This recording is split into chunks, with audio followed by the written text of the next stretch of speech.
নিচু বংশ পর্যন্ত যারা কবর দেশে চলে গেছেন, রব্বুল আলামিন তাদের সকলের কবরের মধ্যে পৌঁছিয়ে দাও।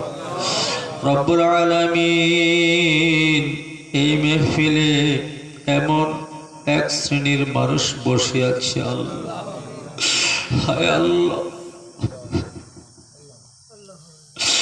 যার মা পৃথিবীতে বিদায় নিয়ে কবরে চলে গেছে আল্লাহ, আয় আল্লাহ, এমন এক শ্রেণীর মানুষ বসে আছে মওলা, যার বাবা পৃথিবীর মায়া ত্যাগ করে কবরে চলে গেছে। রব্বুল আলামিন, আয় আল্লাহ, আর এক শ্রেণীর মানুষ বসে আছে, আয় আল্লাহ, যার বাবা নাই মাও নাই, পৃথিবীর মায়া ত্যাগ করে চলে গেছে।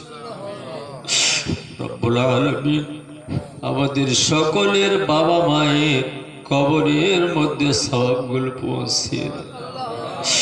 রব্বুল আলামিন ইয়া আকরামাল আকরামিন, আমার আব্বা হুজুর হযরতে মাওলানা তাজমুল হক ফকির সাহেব ওলা ইন্তেকাল করে আয় আল্লাহ পর্দা করে গেছেন মওলা, তিনার রূহের মধ্যে সওয়াবগুলো হাদিয়া করে দাও।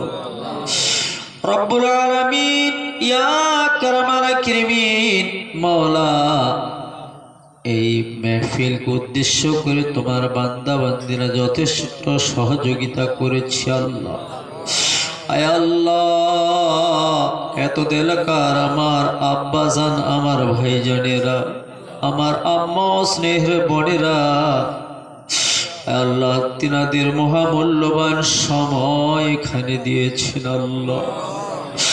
রব্বুল আলামিন যারা যে নিয়ত করে হাত তুলেছেন আল্লাহ, প্রত্যেকের নেক জায়েজ নিয়ত পুরা করে দাও।